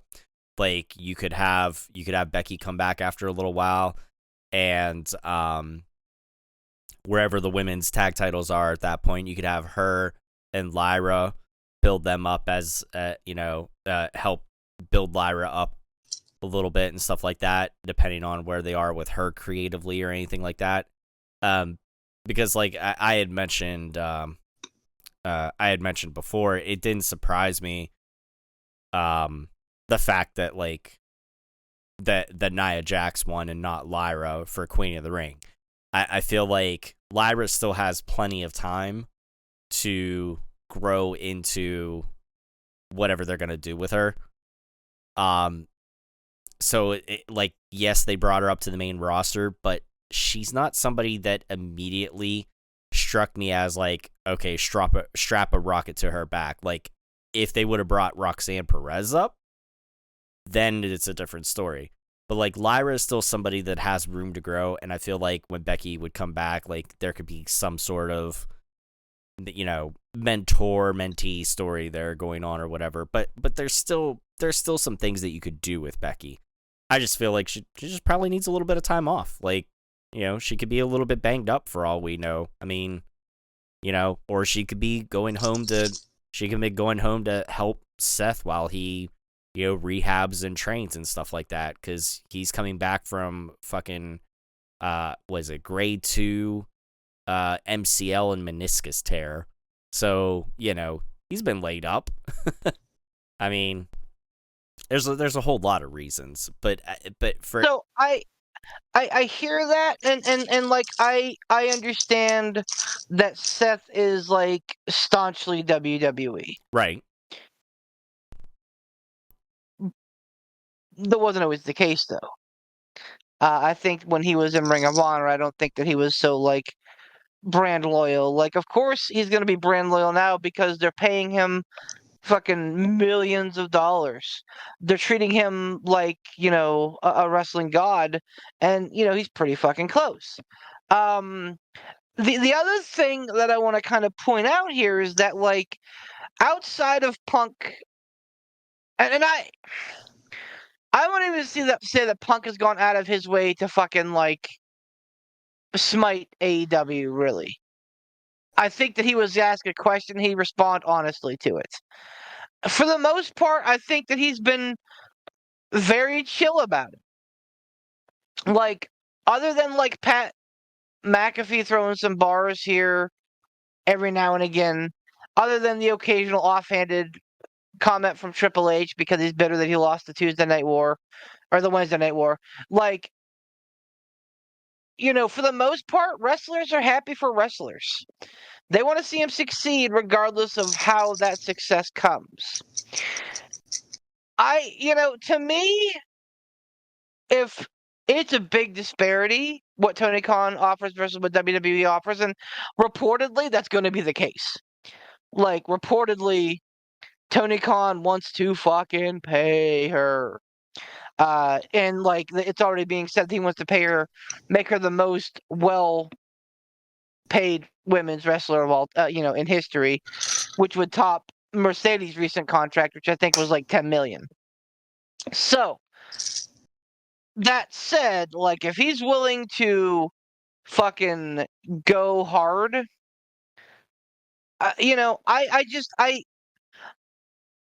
it it befuddles me for anybody, especially her husband, to be like, nah, babe, I work for brand X and we're brand Xers in this house. Like, no, man, like you only have to work fucking 6 days a month. Awesome. You're gonna get paid how much? Awesome. You have the opportunity to work with like all these new people. Fucking great. I'm not saying that she is going to go to AEW. I think it would be foolish if she didn't. And that's not me being an AEW mark. That is me being a Rebecca Quinn mark. And because she has nothing left to prove for WWE. She is a first ballot Hall of Famer based upon what she has done to this moment. She is, a generational prodigy. But I think that she too, much like Seth, has this like indebted. I don't know. She feels like she's indebted to Triple H because of what he did for her career, and wants to help pay that back to him. And again, I get it, and I'm all for brand loyalty, but also like that's also fucking cutting off your nose to spite your face. So the only other point that I'll make is that something that we had said in the chat about is it that when we were talking about like Punk and AEW, was it more so Punk's fault, or is it more so that AEW is just a backstage dumpster fire in some cases? If we're the ones saying that, I'm sure that wrestlers are a little bit more privy to some of the other stuff, because they're gonna talk to other wrestlers and stuff like that, and they're gonna get the inside scoop. I think, actually, now that I'm really thinking about it, you said that TNA has an event coming up where Jordynne Grace has an open challenge coming up, correct? Yeah. I think, if anything, if you see Becky Lynch anywhere outside of WWE, I think it's on TNA television, because I think that would be probably something that they could have worked out in their little brokerage deal or whatever to get Jordynne Grace on NXT, and in the Royal Rumble, I think you give them, Becky Lynch, who, granted, she may not be a current champion, but she's definitely a WWE can't give Becky Lynch to anybody because she is a free agent. Okay. She can choose her own what she wants to fucking do. So like she would not be part of that at all. Well, if anything, then I feel like that TNA does not have the money to compete, and that's because TNA wanted Okada, TNA wanted Osprey, like absolutely, of course, why wouldn't you, right? But like Tony Khan has an unlimited bankroll, more or less. It's obviously limited at some point. Well, but like he can basically to quote a Pootism, he has more money than God. Is it that he has it, or is it that his dad has it? Because no. He has, so Shad has said that, basically like, hey, I'm gonna leave this money to them anyway. When I'm dead, so I may as well let them fucking spend it now while they, while they can enjoy it. So it is Tony Khan's money. I mean, but to be fair, Tony might be getting a hefty fine based off of some shit that happened with the Jacksonville Jaguars, and yeah. Yeah, it's fucking peanuts, man. Because the NFL fucking prints money. And, you can say what you want about the Jacksonville Jaguars, but, like, they're an NFL team, which means that they are fucking printing money. Like, the NFL, as far as I'm concerned, is a renewable fucking resource in terms of money. It's never going to go away. It's only going to get more popular. And, like, as long as he owns an NFL team, if it's the fucking Jacksonville Jaguars, who fucking ever, he's going to be okay with money. So, like, he has so much disposable income that and that's why we see Osprey in TN or in fucking AEW. That's why we see Okada, because he's fucking bankrolling it. Fucking, that's why Swerve is there. That's why Joe is there. That's why Adam Copeland came out of or not retirement, but like that's why he's there. Because Tony Khan opened up his wallet and was like, come work for me. And like, sure, I understand what you're saying. Like, it's not a lot of fun to be a Keith Lee and be there and not be used. It's not fun to be Malachi Black and be, up 1 month, down the next, up and down and up and down. Like, absolutely. The backstage, the booking with TNA, oh my God, AEW is suspect. Mm-hmm. Absolutely. And that is notwithstanding. Again, if Tony Khan's like, listen, we want to bring you in, we want to give you fucking $15 million a year or whatever. We want to put the championship on you. And like, even if like that's like 4 months and you don't have anything else to do, guess what? Like, you are a mother getting to spend time at home with your daughter, getting paid $15 million, whether you're working or not. And again, I get it, workman's pride and everything. Oh, but, fuck that, man. Me personally, I want a job where there's someone will fucking pay me $15 million to just fucking show up and eat catering. Like, please, give me that JTG life. I am willing to live that. We've been prattling on, Ransom. What are your thoughts about Miss Rebecca Quinn? Oh.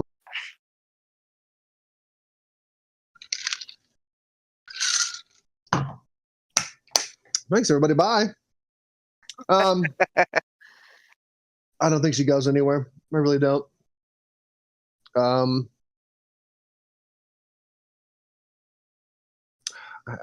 don't know. I don't think it has. I think it's a multitude of reasons why, like, she doesn't go to AEW.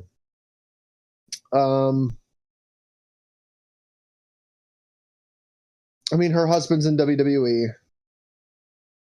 So I'm not saying that Seth's going to be like, no, you can't go. Blah, blah, blah. But, like, if you're cultivating a family together, like, it's working for the same place, especially as a wrestler, like, it's just easier. I think at this point, if we as fans can see the train wreck that AEW is, the wrestlers definitely see it. Like, it's got to be no secret amongst the actual wrestlers. Just AEW has on the two of the most entertaining pay-per-views of the last 20 years back to back. What? Like, you can say what you will about monthly programming, about dynamites, about people being used, but Dynasty and Double or Nothing were two of the best pay-per-views I've seen in the last decade. And I'm sorry. Were you asking me what I thought about this? You are, but I'm refuting the fact that they're like fucking AEW is some big fucking tire fire. That, oh my god, it's blowing up. Like, no, this is a WCW end times. Like, no, Nobody man. said anything about that. Nobody said anything about that. But I'm saying, like, you're treating it like AEW is just the worst place to be, and like I feel like that's a misnomer. I don't know that I feel like said that either. No, but you're talking about how, like, oh, all the wrestlers know it's a bad place to be. Like, okay, I see. I don't know. Sweet Jesus, I know you're wearing your AEW shirt right now, okay? But just calm the fuck down a minute, all right? There, I don't want you to get your flop sweat all, hubbubbered. We get it. You love AEW. No one is saying that they're shit. No one is saying that they're WCW. But if you deny the fact that AEW has problems with stability backstage, if you deny that, you're out of touch with reality. Like, you're one of those people out there that are like, no, up can be down and blue can be red, and the sky is it's definitely an off shade of maroon. Like, no, you're not living in reality. I'm not saying that they're trash or they're garbage. I'm saying that backstage, AEW is unstable. It's not sinking. It's not sunk. There are things they can do to fix it. But when you look at both companies comparable, back-to-back, backstage environments, decision-making, booking, people having their heads screwed on correctly, WWE has a clear advantage, especially these days. With their lunatic out, and they've maintained stability now. They've found stability. AEW's lunatic is still in there. Different type of lunatic, but a lunatic. He's still there. He doesn't bring stability. That's all I'm saying is that if you're Becky Lynch, you're weighing options, you're weighing pros and cons. That's a con for AEW, is their backstage stability. They've got young kids as EVPs who don't give a crap about most things aside from their ego. You've got Tony Khan, who's a fanboy, who's not going to put his foot down, and we've seen that multiple times. The whole Punk fiasco was a prime example of Tony Khan not putting his foot down. He could have squashed many problems, but didn't. That's a con for AEW. It's a pro for WWE. The whole money thing, again, I think that's based on who you are and where you come from. I think if it is you be for me and someone's like, hey, leave your current job, come to this job, do a lot less work, and get paid a lot more money, yeah, we're going to jump on it because we don't have throwaway money. We don't have fuck you money. Like, money is a big decision-making factor to people like us who live on the scale of lower, middle, upper class that we live on. Seth Rollins and Becky Lynch, they've got fuck you money.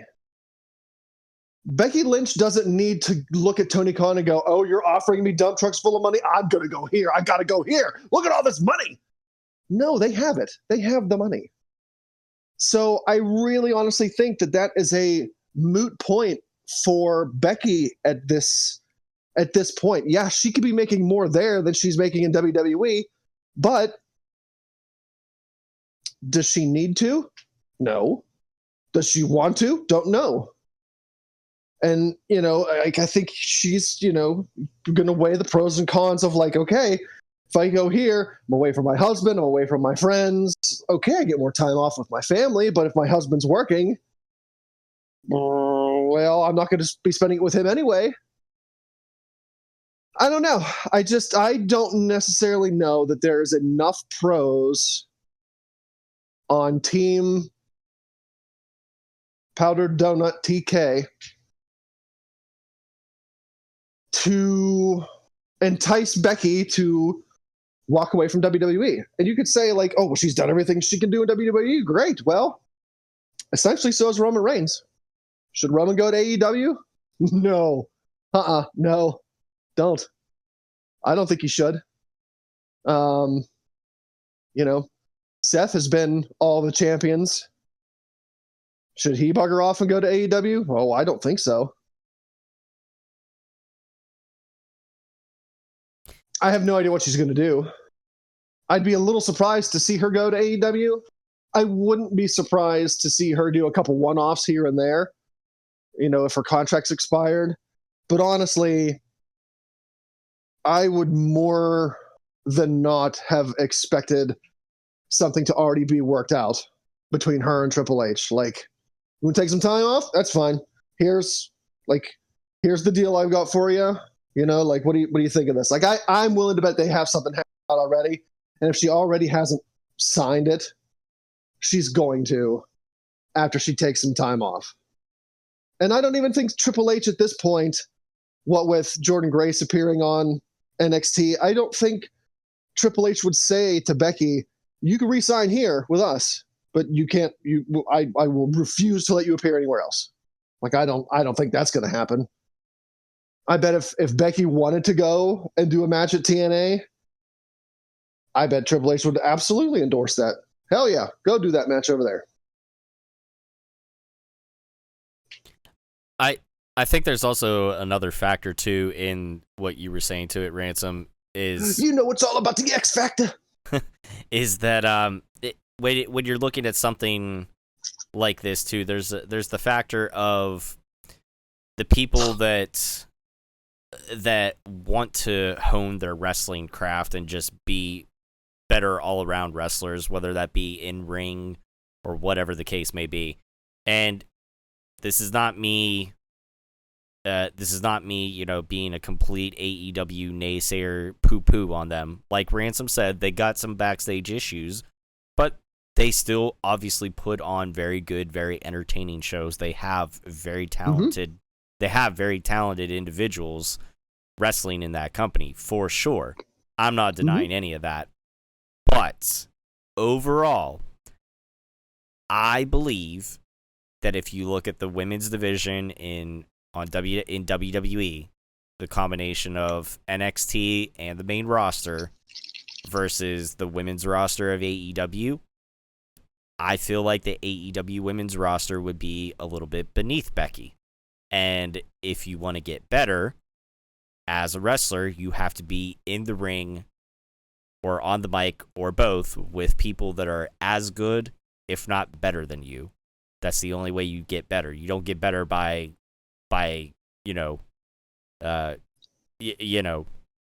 performing down to anybody or playing down or whatever like that. And that again, that is an overall encompassing arc. That's not saying that every single woman in the AEW roster is shit. There's they've got some great talent in there, but overall, the large majority, I think WWE has a better women's division than AEW does, and I feel like Becky would like to be at the forefront, the matriarch of said women's division. That's something that she can hang her hat on and say, hey, I was part of that women's revolution. Look at what I helped make. Look at how far we've come. From the days of fucking bra and panty matches and things like that. Like, yeah, you had you had Trish and Lita, who were the real forerunners back in the way back in the day, but of the modern era, Becky's one of the four horsewomen, and like Ransom said, there's a lot of factors. It's not always just about money, because we know just as well, like, money isn't everything. You could be at a fantastic job, or you could be at a job that pays you fantastically, but if you're fucking miserable and you dread going to work every single day, yep, it doesn't matter how much you're getting paid. Their money is not always the key to happiness, and again, that's not saying that's yeah, I have too, and I mean, and it's that again, that's not to say that AEW is, if she did go there or anybody else that is there is absolutely dreading, like, oh, I gotta deal with fucking cokehead Tony again today. Oh, this is gonna be great. Like, no, everybody, everybody's experience is different. There's people I know that, that went into the military and absolutely hated it. I went into it with a pretty good overall experience. I was pretty much middle of the road with it. It wasn't something that I was definitely going to do the rest of my life, but I didn't absolutely hate it. It helped shape me into the person I am. So there's so many different factors. I think it's just one of those things that there's not enough clearly that would make me think she should absolutely go and jump ship. There's not a defined thing. Now, in the case of Sasha / Mercedes, whenever she left, absolutely, at that time, that was a clear-cut no-brainer, because she wasn't being utilized the way that she wanted to be utilized. You had Vince there running things, and they weren't doing shit with her and Naomi as women's tag champs. So it was a no-brainer for her to jump. That made all the sense in the world. Same thing with Malachi Black. He was being used well in NXT, got brought up to the main roster, mired around in fucking mid-card obscurity. So whenever his contract came up, or whenever they decided to release him or whatever, yeah, it made sense for him to go to AEW, because he did not get to creatively flex his muscles and really come into his own as a performer like he wanted to, and he was given that creative freedom to do that in AEW. So for him, that was more important. Same thing with Moxley. He even said, like, Moxley, they threw tons of money at him, offered for him before he left WWE, and he said no, because I don't like the way my character is, and I want to be able to creatively express myself, and that's more important to me right now. And off he went. So I just don't. Yeah, I mean, like, AEW. When I said AEW had backstage instability, like, that's not to say that there aren't positives about AEW. Like, I agree with Beef about the pay-per-views. I can't tell you that there has been an AEW pay-per-view that I've watched that I've walked away from going, oh, not good. Or even walked away from it going, meh. I mean, I'm whelmed, as Poot loves to say. Like, every AEW pay-per-view that I've seen has knocked my socks off. The matches have been tremendous. Like, the in-ring work is just utterly fantastic, and it's some of the most impressive stuff that I've seen. Like, WWE has a good balance between storytelling and in-ring, but AEW's in-ring work, man, like, holy crap. Those matches and those wrestlers, they knock your socks off. Like, they're so impressive, and I don't know how they do some of the stuff that they do without absolutely and completely utterly breaking everything in their body. Like, I've seen the Young Bucks do moves and take moves, the same with Kenny Omega. He's done moves and taken moves that I look at it and I go, I don't understand the physics of how you're not dead. But they do it. Somehow they manage to do it. I think they might be witches and wizards. Like, it's, AEW is the American version of Hogwarts. You're a wizard, Harry. You're a wizard, Kenny. You're a wizard, bruv. No. AEW's pay-per-views are always impressive. Agreed. And they absolutely never disappoint. So there are many redeeming things about AEW. Hadouken? That you, yes. that you can counter with, as far as like, well, their backstage might be, a little unstable at times, but look at ... And I wholeheartedly agree. The amount of WWE pay-per-views I've walked away from going, ugh, but as compared to, none from AEW, honestly. I don't think I've watched as many as you guys have. I definitely haven't watched as many as Beef, but the ones that I've watched, every single one, nah, like I walk away from it going, sweet mother, I don't know how they're going to top it. And they always manage to top it. So I don't know, like that might be, that might be a selling point for Becky to go, okay, everybody looks at these pay-per-views and is just blown away by them. Like, and I know, like you said, Tom, like, you said that the WWE women's division you feel is superior, but like,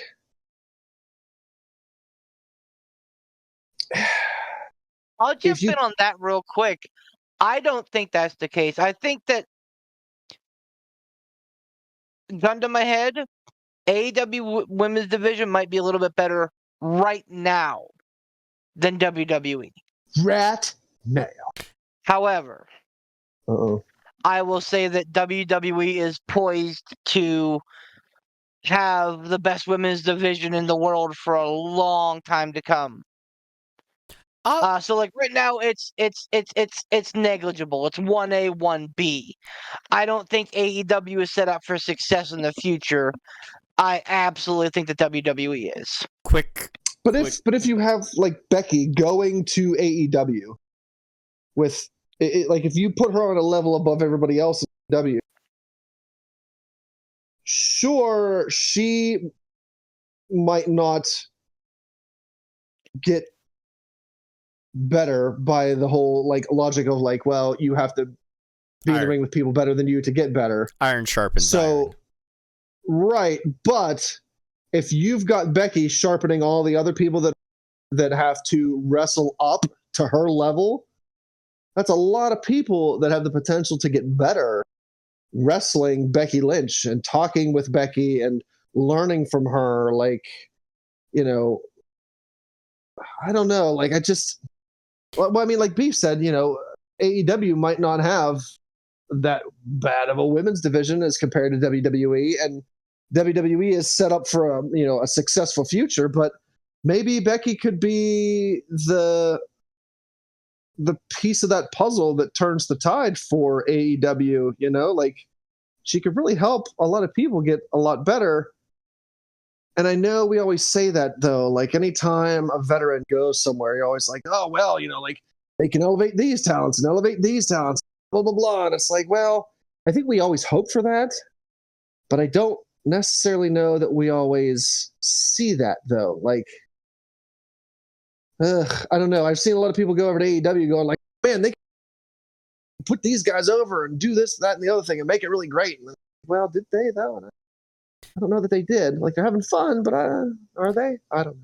Yeah, no, I know what you mean, and I like. Don't get me wrong. Again, this is not a let's shit on AEW fest. I don't want it to be misconstrued that way. I again, it's all subjective.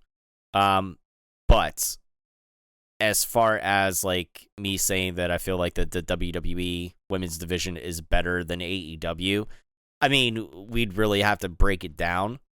You'd really have to look at the division as a whole and everything like that. But I will say that from what I've seen, I feel like that the WWE books their women's division a little better and like poises them, sets them up better for success. So maybe that's why I have that perception of their division being better. I don't know. Maybe 100%. Okay. But here's the analogy I'll say. Like, you take Rhea Ripley out of the WWE, And I don't think you're left with a lot right now. Again, I'm talking like currently on the table. Like, yes, I know that Tiffany is on the upswing. Yes, I know that Lyra is there, and that Roxanne is there, and yes, and that they have this dearth of young. And again, that's why I'm saying now versus. But like, if you take out, say, Tony Storm, you still have a plentiful array of women that are killing it. Look at Jamie Hayter. Jamie Hayter was one of the top women in the world, went out with an injury, has been gone over a year, and they've been rolling and getting better. Britt Baker is another one. She wasn't the best, but like she was a pillar really for AEW. Is she And wrestling still? Like I no, well, yes, she is, but she's had some. So Tony Khan actually made some recent comments on that about. So basically, it sounds like she's had some like lingering back issues.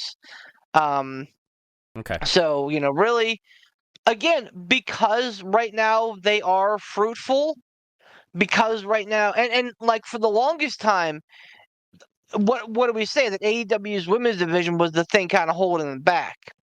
Now I think the foot's on, the foot's on the other shoe. That like the women are the thing that are driving AEW forward. They're coming into a Forbidden Door. Those are the two matches I'm looking forward to. The most are the two women's matches. So like I I think. And again, you're 100% right. It's all based upon your own personal stylistic likes and what have you. Right. But I think, like I said, right now AEW is like just a little bit ahead. But again, that I don't think that that's going to be the case forever. Uh, and again, like I'm not saying. I'm not saying that I want to see Becky Lynch go to AEW. At the end of the day, it absolutely could turn into the same situation that we've seen, time and time again with AEW. Now they have been doing a little bit better in using the people that they've been bringing in, and try to feature more people.